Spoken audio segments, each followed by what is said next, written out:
Imagine walking past a quiet street late at night, the kind of place where porch lights flicker and blinds are pulled tightly shut. It's one of those neighborhoods where people don't usually lock their doors because everyone knows everyone. But what if, right behind one of those doors, something truly sinister was unfolding? Something so dark, so unexpected, that it would shake the entire community to its core. What if someone got away with murder, or at least thought they did? Right now, you're about to dive into one of the most chilling true crime cases caught on camera. One that proves no matter how careful a killer is, the truth has a way of catching up, especially when modern technology decides to play detective. And trust me, by the end of this video, you're going to see exactly how a seemingly invisible clue, just a flicker of movement caught on CCTV, would unravel the entire case. So stay close. What you're about to hear isn't just a story. It's a real-life mystery that will have you second-guessing everything you thought you knew about guilt, innocence, and how far someone will go to cover their tracks. Now, let's be real. You didn't click on this video by accident. Something in the title pulled you in. Maybe it was the idea of a murderer believing he got away. Maybe you're fascinated by how detectives crack impossible cases. Or maybe you just wanted answers. That's exactly what I'm here to give you. You're not going to walk away wondering what happened. By the end of this video, you'll have the full picture, every twist, every reveal, every mind-blowing detail that even the police didn't see coming at first. But here's the thing, this story isn't just about a killer and a clue. It's about human psychology, the lies people tell themselves, and the unbelievable ways justice finds its voice. So let's get into it together. I'm talking to you directly, not as a host behind a screen, but as someone walking beside you through every dark corner of this case. This isn't just something to watch, it's something to experience. Our story begins in a small suburban town in the Midwest, the kind of place that doesn't usually make the news unless it's for the annual county fair or a high school football championship. But in the summer of 2023, that peace was shattered. A woman named Rachel Hartley, just 34 years old, was reported missing by her sister after failing to show up for a family dinner. At first, it seemed like nothing more than a mix-up. Maybe she forgot, maybe she had a last-minute emergency. But deep down, her sister knew something was off. Rachel was the kind of person who lived by routine. She didn't flake. She didn't disappear. So when the police did a welfare check and found her front door slightly ajar, unease quickly turned into full-blown panic. Inside the house, everything looked mostly normal, until they saw the overturned lamp in the living room and Rachel's phone lying cracked on the floor. That's when the question started. Where was Rachel? Who would want to hurt her? And why? But here's where it gets really strange. Rachel had recently ended a rocky relationship with a man named Eric Coleman. To outsiders, he seemed like the perfect boyfriend, charming, polite, even generous. But those close to Rachel knew there was a darker side. Control issues, jealousy, sudden outbursts that always came with apologies and promises to change. When Rachel left him, she did it quietly, almost secretly, like she knew she needed to escape without setting off alarm bells. Eric told everyone he had moved on. He even posted pictures of himself hiking alone, claiming he was focusing on his mental health journey. But behind closed doors, he was anything but calm. What nobody knew, not her friends, not even her sister, was that Eric had been watching Rachel from a distance, sometimes parked a few blocks away in his car, sometimes using fake social media accounts to follow her online activity. He thought no one would notice. He believed he was too careful. But the thing about secrets is they leave trails. Here's where you and I really dig in. Because while the case was stalling, the police were hitting wall after wall. No DNA, no eyewitnesses, no clear signs of forced entry. It was like she had vanished into thin air. But one young detective, a rookie named Sarah Moreno, refused to let it go. She kept asking herself, what are we missing? And then she thought of something simple but brilliant. She decided to check CCTV footage, not from Rachel's house, but from across the street. A small camera perched above a garage belonging to an elderly neighbor who rarely left the house. It wasn't state-of-the-art. It didn't have sound. But it was enough. What they saw on that footage would blow the case wide open. And no, I'm not going to give it all away just yet. But I promise you, it changed everything. Now, think about this for a second. How many times have you walked past a house with a camera and never thought twice about it? How often do we assume our lives are private just because no one's watching through a window? That's what makes this story so disturbing. Eric believed he was safe. He thought he could control the narrative. But even the most meticulous criminals forget one thing. Cameras don't lie. That grainy black and white footage, almost overlooked during the initial investigation, caught something Eric didn't even realize he had done. It wasn't clear at first. The detectives had to watch it over and over again, frame by frame. But when they finally saw it, when the truth started to click into place, it was like a light had turned on in a pitch-black room. Suddenly, all the pieces began to fit.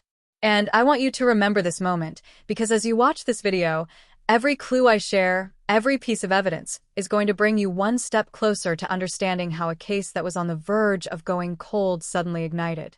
You're going to see how technology, instinct, and one relentless detective made the difference between a tragedy and justice. You're not just observing, you're piecing this together with me. And by the end, you'll see exactly how Eric's quiet confidence turned into panic, and how that one tiny oversight cost him everything. But just when detectives thought they had enough to move forward, something happened that none of them could explain. Another piece of footage surfaced, one no one expected, from a source no one had even thought to check. And what was captured in that second clip? It didn't just confirm their suspicions. It revealed a whole new layer to the case that changed how they saw everything, including Rachel herself. And that, my friend, is where we leave off for now. Because the truth? It's even darker than anyone imagined. Rachel Hartley had always been the kind of person people gravitated toward, warm, sincere, and effortlessly grounded. She wasn't loud or showy, but she had this quiet strength that made others feel safe around her. As a social worker, she poured herself into helping others, often working long hours and taking late-night calls to assist families in crisis. Her apartment, modest but inviting, reflected her personality. Shelves stacked with books on psychology and trauma healing, a few potted plants she lovingly named, and handwritten sticky notes of affirmations posted on her mirror. Yet behind the calm and nurturing exterior, Rachel had been carrying a burden that no one, not even her closest friends, fully understood. The breakup with Eric Coleman wasn't just emotional, it had shaken her to her core. She didn't talk about the details much. Eric, meanwhile, maintained an image that fooled most people. With a well-paying job in IT and a charming demeanor that made him seem harmless, he played the part of the heartbroken ex perfectly. On social media, he crafted a narrative of personal growth, filling his feed with inspirational quotes, gym selfies, and photos of solo hikes along quiet forest trails. To anyone watching from the outside, he looked like a man who had accepted the breakup and was moving forward. But those who dug just a little deeper, those who dared to look behind the filter, would have noticed something different. Friends Rachel hadn't spoken to in months started getting vague DMs, asking about her.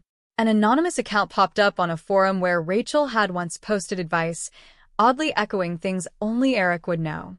And then there was the burner phone she had found tucked behind the couch cushion, a number she didn't recognize, but one that had only ever called her line, several times, always late at night. In the weeks leading up to her disappearance, Rachel's behavior began to change. She became more cautious, double-checking that her doors were locked, occasionally canceling plans last minute, and even discussing the idea of moving to another city entirely.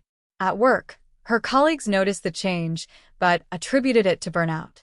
After all, being a social worker isn't an easy job, and emotional exhaustion is part of the territory.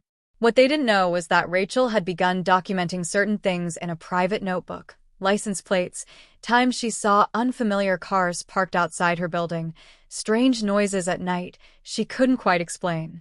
Whether it was fear or instinct, she had started compiling evidence. But she hadn't yet brought it to the police. Maybe she thought she was overreacting. Maybe she wasn't ready to believe someone she once loved could be capable of real harm. Or maybe, just maybe, she had already tried and felt like no one was listening. And here's where things start to twist.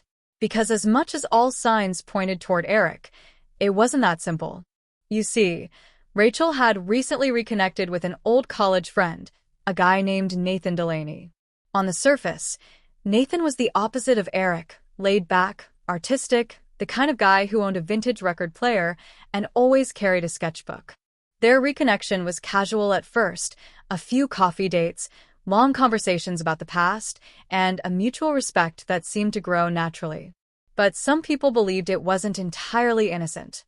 Rachel's best friend, Tasha, later told detectives that Rachel had been hesitant about getting close to Nathan again.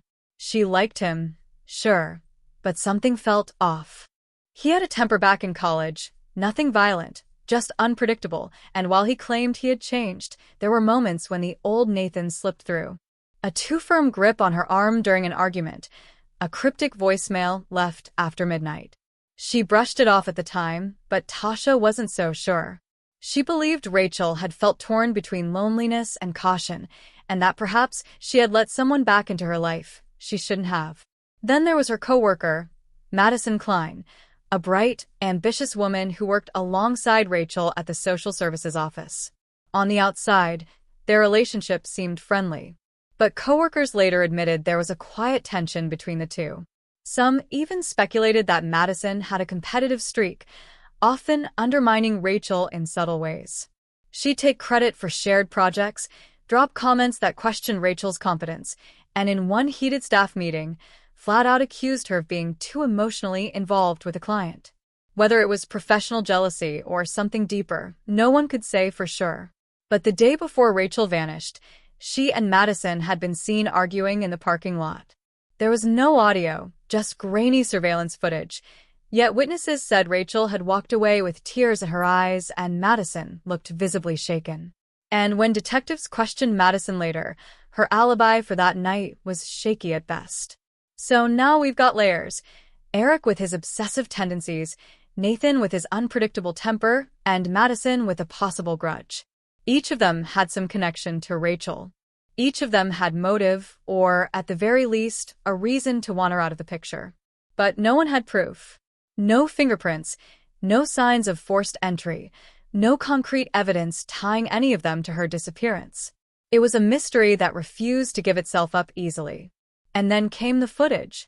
That silent, easily overlooked CCTV clip across the street, where one frame, one barely noticeable movement, changed the entire course of the investigation. You'd think that would solve everything. But what if I told you that the closer detectives looked, the more they began to wonder if the story was far more complicated than they first believed?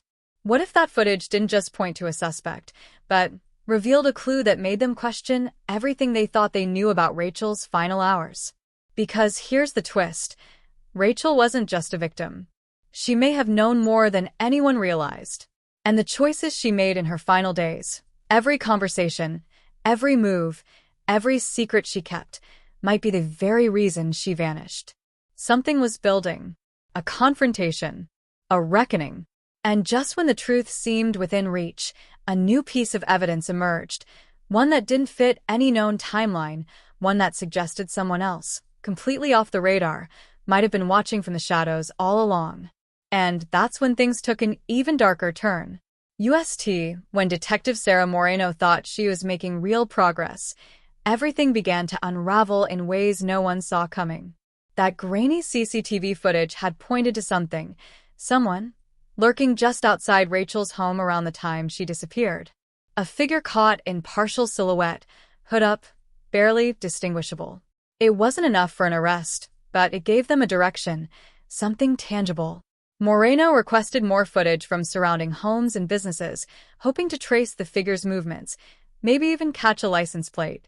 But just as the evidence started to connect a few loose threads, a crucial USB drive containing newly recovered footage from the gas station 2 blocks down mysteriously vanished from the evidence locker. No one signed it out. No one knew where it went. The officer responsible swore he left it right where protocol required. Suddenly, the department was forced to open an internal inquiry, one that stalled the investigation and left Moreno furious and more determined than ever to find out who didn't want this case solved. Around the same time, Moreno began receiving anonymous messages, cryptic texts from an untraceable number that started with vague warnings like, "You're wasting your time," and escalated quickly to direct threats. "You dig any deeper, you'll regret it." At first, she thought maybe Eric had somehow found a way to mess with her head, but the messages didn't fit his style. They were too calculated, too well-timed to be impulsive. When she tried to run a trace through cyber forensics, nothing came up. Burner phone, temporary IP mask, likely someone with tech skills. Someone who knew how the system worked and how to stay invisible. It was no longer just about finding Rachel. It was about figuring out who was watching the investigation from the inside, pulling strings quietly and erasing footprints before they could be followed. Meanwhile, Rachel's private journal, discovered underneath a false bottom in her nightstand, revealed something unexpected. In one entry dated just a week before her disappearance, she described a reckoning with someone from her past. The name was redacted, almost as if Rachel had written it, and then scratched it out so hard the paper tore slightly. But she wrote about fear, betrayal, and something she called the mistake that never went away. What mistake? Who was she referring to? Tasha, Rachel's best friend, insisted Rachel had no secrets, or at least that's what she believed. But even she began to second-guess everything when Moreno pressed harder. Had Rachel been involved in something years ago that came back to haunt her? Was someone from her past using her history against her? And then there was Nathan, the reconnected college friend who had so casually stepped back into Rachel's life. He had an alibi for the night Rachel vanished. He claimed he was at a local art exhibit, sketching live portraits for tips, something he did from time to time. But when Moreno checked with the gallery, the owner said she didn't recall seeing him that night. One witness remembered a guy who fit Nathan's description, but the timeline was fuzzy, and there was no guest list or camera footage to back it up. Nathan remained friendly, cooperative even, showing up to the station voluntarily whenever asked, but there was something just a bit too polished about his demeanor, something rehearsed. When asked about Rachel's mention of a reckoning, his face went pale for just a second before he forced a laugh and said, "Rachel always had a flair for the dramatic." But that one flicker of emotion stuck with Moreno. It was brief, but it was real, like a crack in a carefully constructed mask. As pressure mounted, Moreno decided to re-interview Madison Klein, Rachel's coworker, the one seen arguing with her just days before she disappeared. At first, Madison stuck to her original story. Tension at work, professional disagreements, nothing personal. But when pressed about the argument in the parking lot, her tone shifted.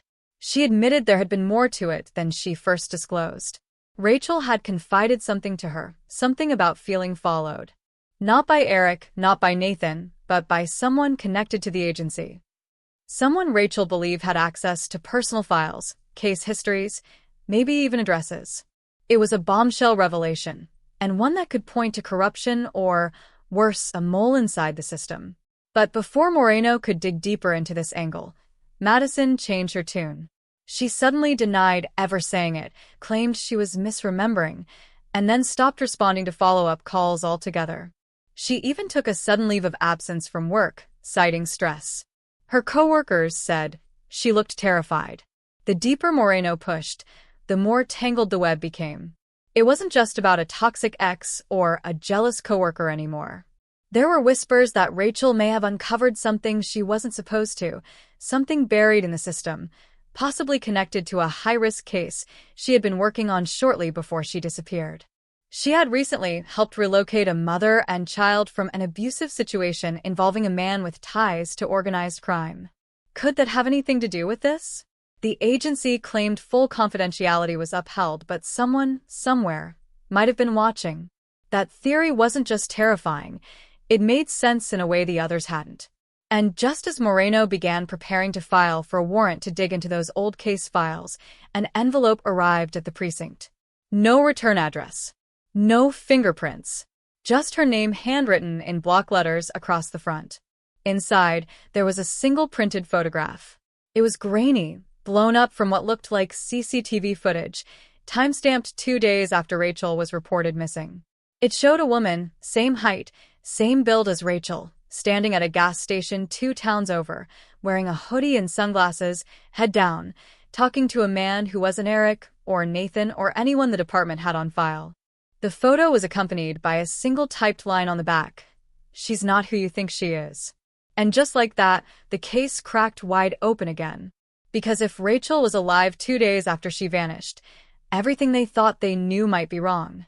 But who sent the photo? Who was the man beside her? And why had everyone, including Rachel, gone to such lengths to hide what really happened? Nothing about this was over.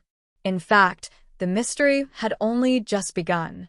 The moment that photograph landed on Detective Moreno's desk, it rewrote the timeline, the logic, and the narrative everyone had been trying to build.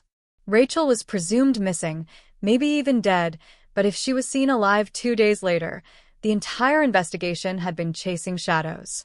The man in the image, facial features partially obscured by a baseball cap and hoodie, was unfamiliar. Not one of the original suspects. Not someone in Rachel's immediate circle. This mystery man became the new ghost in the machine, and Moreno's instincts screamed that he wasn't just some random passerby. He was calm, composed, and standing too close, like they knew each other. But before she could chase this new lead, before she could even alert her team, something else landed in her lap that turned everything upside down once again. Tasha Monroe, Rachel's closest friend, called the precinct late that night, shaken, crying, her voice barely stable enough to speak. She had just received a manila envelope outside her apartment door, no postage, no markings, just her name printed across the front in block letters. Inside was a single item, an old Polaroid, dated and faded, showing 3 people, Rachel, Tasha, and a third figure with his face scribbled out in black permanent marker. What made Tasha's blood run cold was the note scrawled across the bottom in ink that looked fresh. "You should have told her the truth." That one sentence broke something open in her. She hadn't spoken to Rachel about that photo in over a decade. It was from college, spring break in New Mexico, when they had taken a spontaneous road trip that ended in disaster. There had been a falling out with another friend, a man named Cole Anders, someone they had both known well, and someone they had deliberately cut off after that trip for reasons they never discussed again. Not with each other. Not with anyone. Tasha had always believed Cole was long gone, off the grid, possibly involved in some shady business that made him dangerous. Rachel had never mentioned him again after they returned home, and neither had Tasha. But now, with this photo resurfacing at the worst possible time, Tasha couldn't ignore the possibility that someone was pulling the strings from a distance, someone with a long memory and a serious grudge. When she brought the photo in, Moreno was floored. There was no way the timing was a coincidence. Someone knew about that trip. Someone wanted Rachel's past to resurface now, when it could do the most damage. Digging into Cole's past proved harder than expected. His digital footprint was practically non-existent, like he had erased himself on purpose. The last known location tied to his name was in Arizona nearly 7 years ago. A bar fight, a police report, and then nothing. But what caught Moreno's attention was that Cole had once been a computer science student before he dropped out, a detail eerily consistent with the level of digital sophistication used to send the anonymous threats and cover tracks. Could he be the man in the gas station photo? Had he somehow re-entered Rachel's life under a new identity? Or was someone using his history to mislead the investigation? To complicate matters further, a background check on the employees at Rachel's social services agency uncovered something else that hadn't been flagged before. A part-time file clerk, quiet, forgettable, and rarely noticed by anyone, turned out to be using an alias. His real name was Daniel Reese, and 10 years ago, he had been implicated, though never charged, in a stalking case that bore disturbing similarities to what Rachel had been experiencing. Back then, the charges had been dropped due to lack of evidence, but the patterns were too similar to ignore. Reese worked late nights, often alone in the office, and had access to confidential client files, including Rachel's case notes. When brought in for questioning, he played dumb, claiming he barely knew Rachel, only saw her in passing. But when detectives searched his desk, they found something that couldn't be explained away: a discarded sticky note with Rachel's personal cell phone number scribbled across it in his handwriting. As the walls of the mystery began to close in, the trust in everyone around Rachel, past and present, started to erode. Tasha couldn't help but question if her silence about Cole had somehow put Rachel in danger. Moreno began to wonder whether the agency itself had deeper problems no one wanted to face. And all the while, the original suspects, Eric, Nathan, and Madison, remained in the periphery, each with stories that no longer quite fit, each with their own reasons to lie, and each increasingly agitated as the investigation spread its net wider. Then, just when it seemed like things couldn't get stranger, an anonymous tip came into the department tip line late one night. The voice on the call was masked, distorted, impossible to identify. But what they said chilled everyone who heard the recording. "You're looking in the wrong place. She's not missing, she's hiding. And if she tells the truth, more people will die." The message lasted only 9 seconds, but it was enough to spark panic in the precinct. Was Rachel truly alive and in hiding? Was she fleeing someone or something? Or was she complicit in something that had spiraled far beyond her control? Nothing made sense anymore. Every lead opened more questions. Every clue contradicted the last. And somewhere out there, whether in the shadows of her past or in the lies of her present, Rachel Hartley was at the center of a web so complex, no one could tell who was the predator and who was the prey. And just when the team started to feel like they were finally closing in, someone else vanished. Detective Sarah Moreno had always trusted her instincts. They were what made her one of the best in her department. But now, those instincts had shifted from guiding her to warning her. Something in the air had changed, something she couldn't name but felt in the pit of her stomach, gnawing quietly like a persistent whisper in the back of her mind. Ever since that anonymous voicemail, she hadn't slept properly. And it wasn't just exhaustion from the case. It was the sensation of being watched, followed, toyed with. At first, she brushed it off as stress. That's what cops did.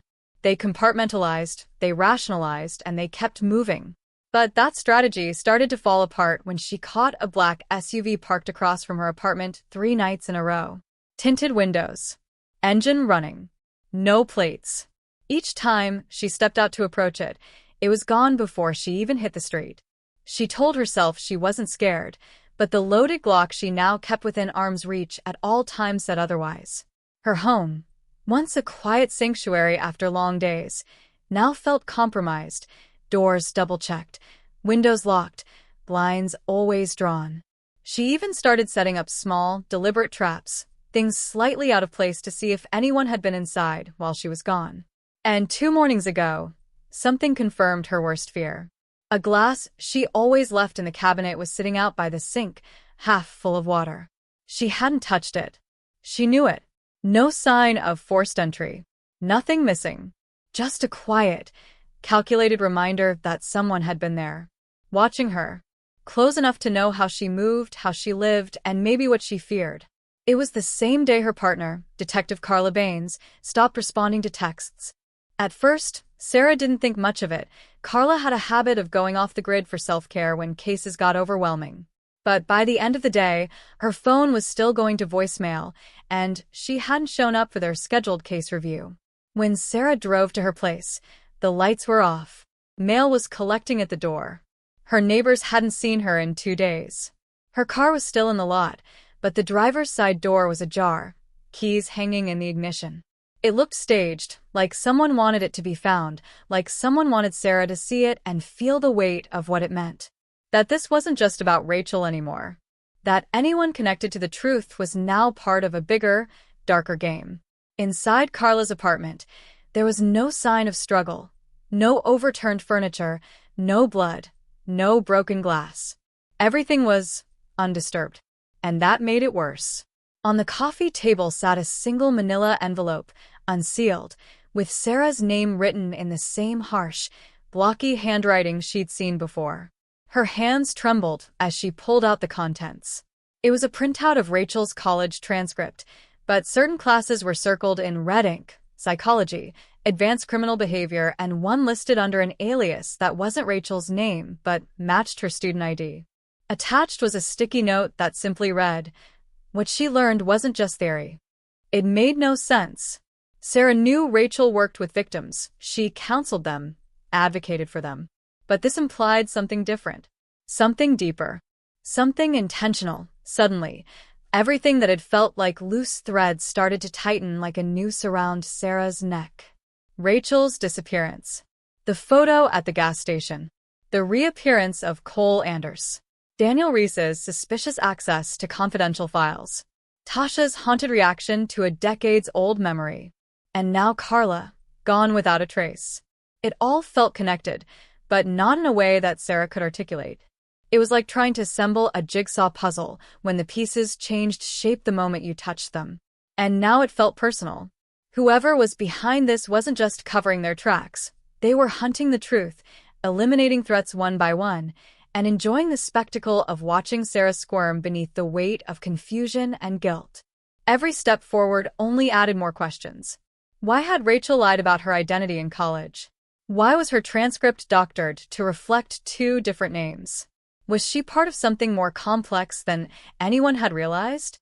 And why did it feel like the people Sarah trusted were slowly being peeled away from her one by one? She couldn't shake the feeling that someone was orchestrating this from behind the scenes, someone who knew the system, who understood police procedure, who could erase evidence and people with terrifying precision. Then came the breaking point. As Sarah reviewed surveillance footage from a nearby gas station, trying to confirm the timeline of the black SUV, she spotted a figure walking past the camera at 3:14 a.m. dressed in a hooded jacket, head down, face obscured. But it wasn't the figure itself that made her heart race. It was what the person was carrying. A small, distinct tote bag. The same one Carla used to bring to work every day, the one with the faded NYU logo stitched on the side. The footage cut out 4 seconds later, glitched into static, and resumed with no sign of the figure. The original file on the server had been altered. Someone knew she'd come looking. Someone wanted her to find just enough to keep chasing, but not enough to catch them. Sarah Moreno was no longer a detective investigating a missing person. She had become a player in a high-stakes game she didn't understand, one where the rules kept shifting and the pieces were vanishing. And somewhere out there, behind every shadow, every flickering camera feed, and every lie, someone was watching her every move. Waiting. Manipulating. Closing in. It was just after midnight when Sarah Moreno sat alone in the evidence room, the fluorescent lights humming above her, casting a sterile glow over the documents and photos she had spread out in front of her like puzzle pieces she was determined to force into place. Her eyes burned from lack of sleep, her thoughts fraying at the edges from paranoia and doubt. The weight of Carla's disappearance, the threats, and Rachel's vanishing act all felt like they were building toward something, but the picture still wasn't clear. She replayed the footage again and again, staring at the blurry figure with the NYU tote, trying to force it to give her answers. But that's when she saw it, something she hadn't caught before. Just before the image cut to static, there was a reflection in the gas station glass door. A car, parked across the street. And in that reflection, the license plate, partially obscured but just clear enough to run through the system. What popped up didn't make sense, not at first. It was registered to a private security firm out of D.C., one that didn't even operate in their jurisdiction. And the name listed as the assigned officer was someone Sarah hadn't seen in over a decade. His name was Peter Moreno, her older brother. Sarah hadn't spoken to Peter in years, not since he left law enforcement under a shroud of controversy no one in her family liked to talk about. He had worked undercover for a federal task force focused on domestic terrorism cells, but things had gone south during an operation overseas. Rumors swirled, unauthorized surveillance, dead informants, and files that mysteriously disappeared before internal affairs could make sense of the case. He left, vanished from the family, and as far as Sarah knew, he was living off-grid somewhere in the Midwest. So how did his name end up attached to the SUV that had been stalking her? Why was he tied to a security firm quietly linked to federal black budget programs? And why had he never contacted her? Not even when their mother passed. Before Sarah could fully process the information, her phone buzzed. A restricted number. Against her better judgment, she answered. The voice on the other end wasn't masked this time. It was him. Peter. His tone was calm, eerily composed, but laced with urgency. You need to stop, Sarah. You don't know what you're digging into. Rachel isn't missing. She was taken, but not for the reasons you think. Sarah froze.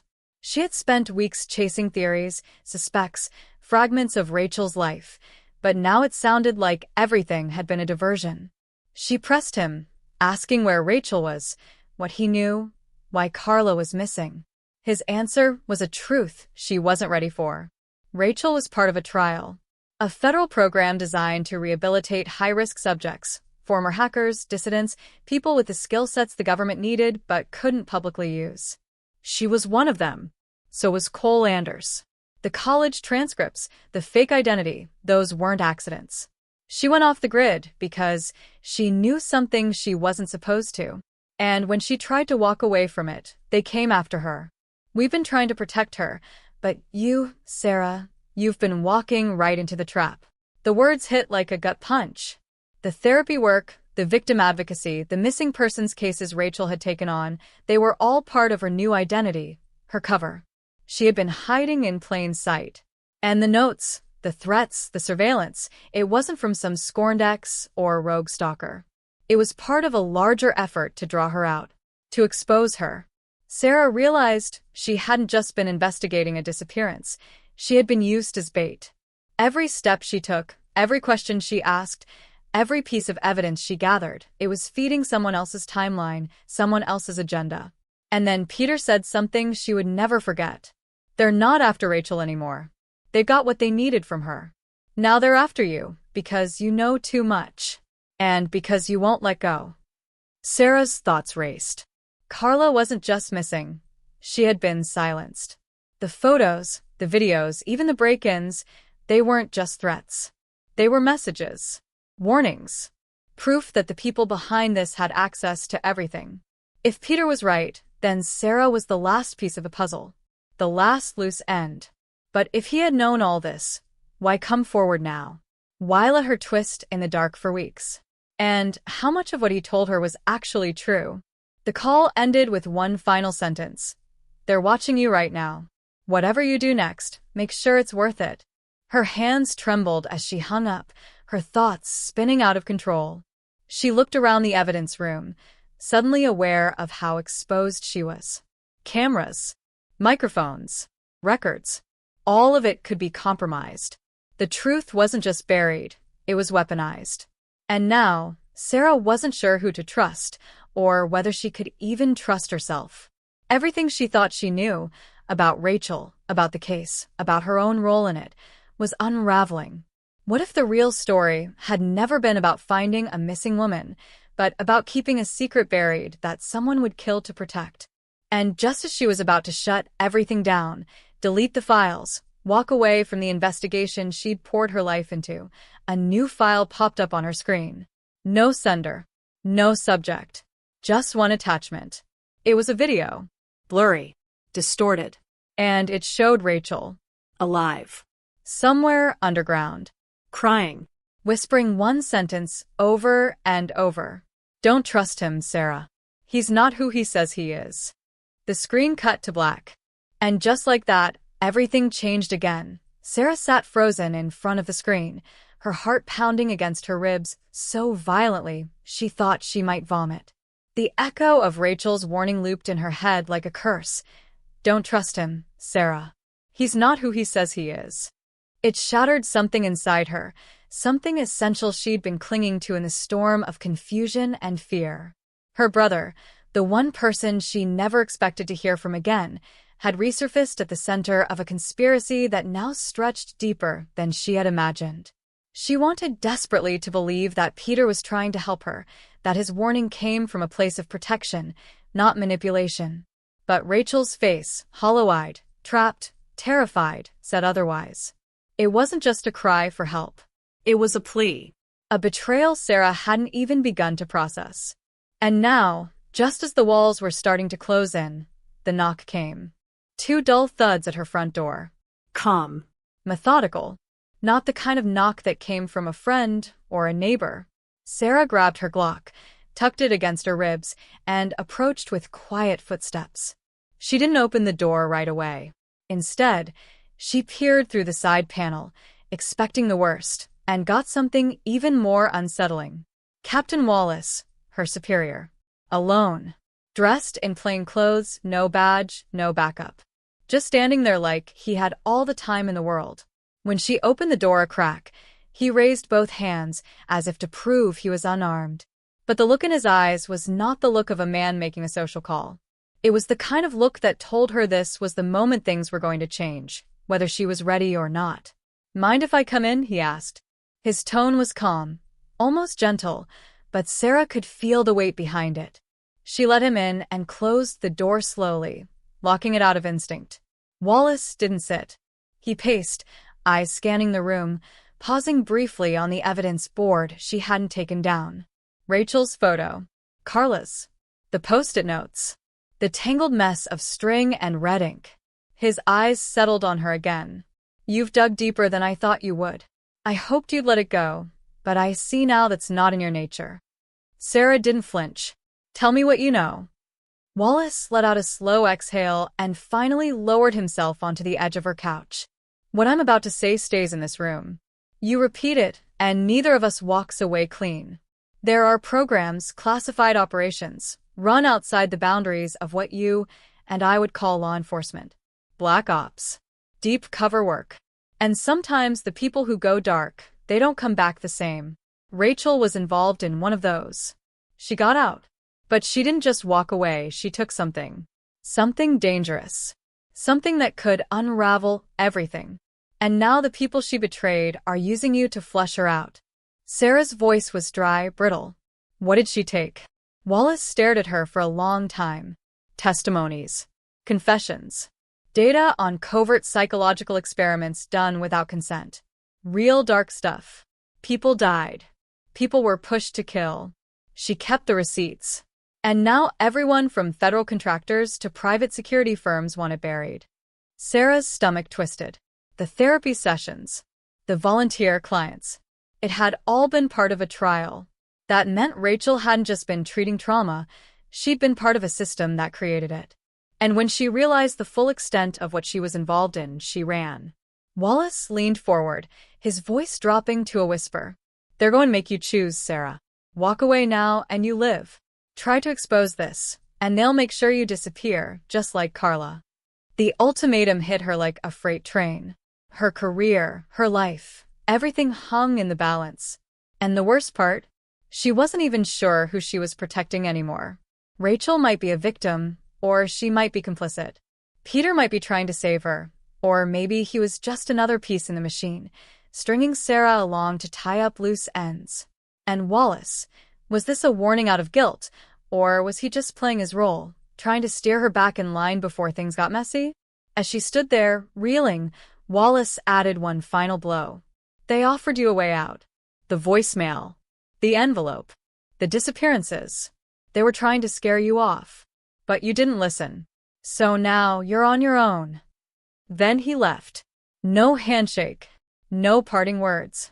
Just walked out the door and vanished into the night like a man who had already accepted that something irreversible had been set in motion. Sarah was left in the deafening silence, caught in the center of a storm she no longer understood. The evidence she'd gathered was incomplete, compromised, and now tainted by the knowledge that everyone around her, friends, family, colleagues, might be lying. Every path forward led to danger, but stepping back meant letting go of the truth. And that truth was costing people their lives. As her phone buzzed again with another anonymous message, coordinates this time, Sarah knew she was being pulled into the final act of something far more sinister than a missing persons case. She couldn't trust the law, couldn't trust the system, and maybe couldn't even trust her own blood. But one thing was clear, she was past the point of no return. And someone out there, watching her every move, was counting on her to make the wrong decision. The cold wind slapped against Sarah's face as she stood at the edge of the abandoned industrial park, staring at the coordinates sent to her hours earlier. The place was a ruin, half-demolished buildings, rusted fences, long-forgotten warehouses swallowed by time and secrets. She clutched the flash drive tight in her coat pocket, the one she had finally extracted from Carla's old storage unit, the one no one knew about. Its contents had confirmed every fear she'd been nursing in silence, and then some. This wasn't just about Rachel, or Peter, or even the corrupt programs buried deep in shadowy government files.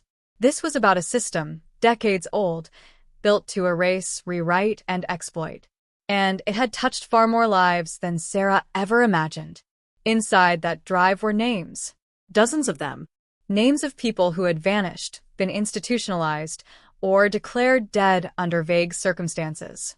Every single one had once been part of Rachel's therapy network, or clients referred by Wallace's precinct, or participants in fringe wellness research funded by shell companies that all traced back to one source: Equinox Solutions. A private defense contractor with deep ties to psychological warfare programs, cyber intelligence, and black site operations.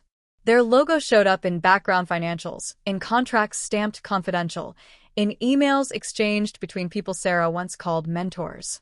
She had proof now. But she also had a target on her back the size of a city block. She moved quietly through the empty warehouse, following the red trail markers someone had painted on the walls. The deeper she went, the more her instincts screamed that this was a trap. But she couldn't stop, not now, not after what she'd learned. That morning, she had confronted Captain Wallace at his home, but he was gone. So was his wife. So were his files. Everything wiped clean. She had tried to contact Internal Affairs, but her messages were bounced, her badge access revoked. Her phone was cloned, her bank account locked. In less than 12 hours, Sarah Moreno had been scrubbed from her own life. And still she kept going. When she finally stepped into the core of the building, she saw him. Peter. Standing in front of a row of dusty monitors flickering with live surveillance footage from all over the city. Government buildings, hospitals, police precincts, even the inside of her own apartment. He turned slowly, his face somber, but not surprised to see her. "You were never supposed to get this far," he said, voice low and ragged. "But I guess I underestimated you." Sarah didn't speak. She just watched him, watched how easily he navigated the room like he belonged there. And then it clicked. Peter wasn't hiding from the system, he was a part of it. Not just a pawn or a washed-up agent trying to make things right. He was one of them. She pulled the gun from her holster and kept it trained on him, but her hand shook. Her brother, the one who had rocked her to sleep during storms, the one who taught her how to shoot, how to lie low when danger came knocking, he was at the center of it all. And now he was trying to explain. "I didn't know what they were doing at first," he said. "We were told it was counterintelligence, behavioral mapping. Ways to predict radicalization, isolate threats before they acted. Rachel, she was supposed to help us. Her data was invaluable. But then she broke protocol. She connected with the patients. She felt guilty.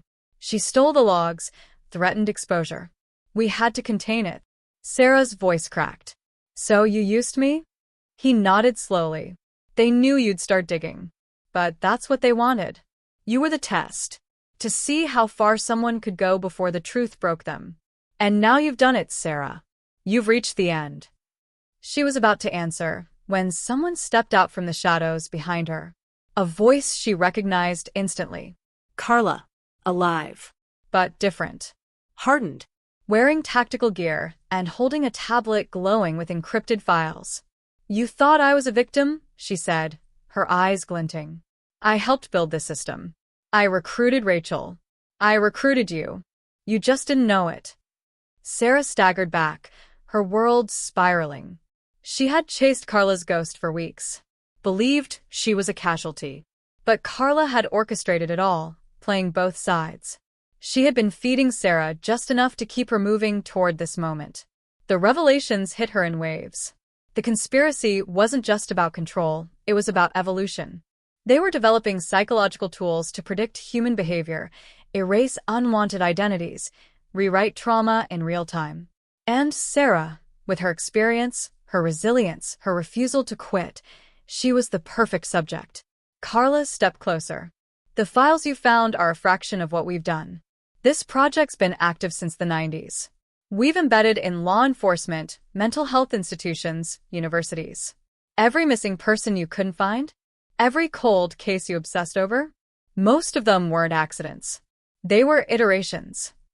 Sarah's hands dropped, the gun useless now. "Why me?" Peter answered. "Because you're better than we expected. You held on longer. You solved things no one else could. You cared. And that made you dangerous. But now it makes you valuable. The monitors around them flashed with data, maps of her movements, audio logs from her apartment, emotional response models based on her therapy sessions. Her entire life had been cataloged, dissected, predicted. Sarah wasn't just part of the investigation. She was the experiment. You can walk away now, Carla offered. Take the flash drive, disappear. Let us keep the system running. Or you can stay, try to fight, and be erased like the rest. But Sarah knew the moment she walked out with that drive, they'd kill her. Or worse, they'd use her to refine the next phase. There were no good options left, just one impossible decision that would determine everything.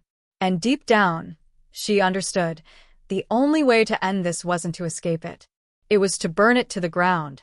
The air inside the warehouse thickened with the weight of secrets and betrayal, choking every breath Sarah tried to take. Her mind was a storm of memories, every conversation, every lead, every small clue now reframing itself under a terrifying light. The system wasn't broken. It was designed this way. Every choice she thought she'd made on her own was part of a script carefully written by people who had studied her longer than she could imagine. And now they were inviting her to play the final scene. Peter watched her with calm resignation, like he had already made peace with the monster he'd become. Carla was the opposite, restless, eager, almost gleeful as she navigated her tablet like a conductor preparing the grand finale of a symphony composed of human suffering. Sarah had seconds to decide what to do, but in that moment, she knew one thing with absolute certainty. This couldn't end with her walking away. She might not be able to take down the whole operation, but she could set fire to the center of it. And that fire started with the servers in the room beneath them. The ones she saw flickering through the cracks in the floorboards, hidden away behind biometric locks and power sources humming with encrypted data that had destroyed lives for years. The flash drive wasn't just a key, it was a detonator. Rachel had embedded a kill protocol inside, but it needed to be manually activated. That's why she disappeared, why she stayed on the run. She was waiting for someone brave or foolish, enough to walk into the lion's den and pull the pin. I'm not leaving, Sarah said, steady now, gun lowered but grip tight. But I'm not joining you either. Peter shook his head, almost mournfully. Then you won't survive. Carla took a step forward, but Sarah had already moved. She slammed the flash drive into the port built into the far console, triggering an instant lockdown of the system.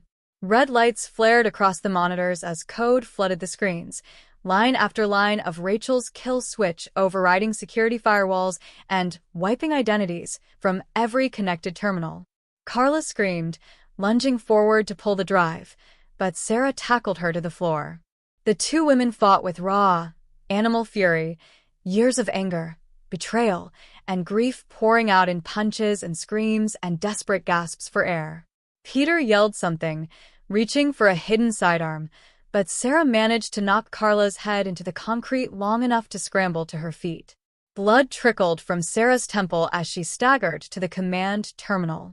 The progress bar ticked up, 72%, 80%, 91%, while alarms blared in every direction.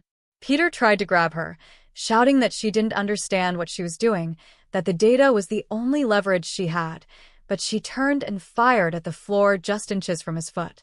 The shot echoed through the chamber like a thunderclap. Get away from me, she said through clenched teeth, barely able to stand. You don't get to talk about leverage. You used me. You used Rachel. You're done.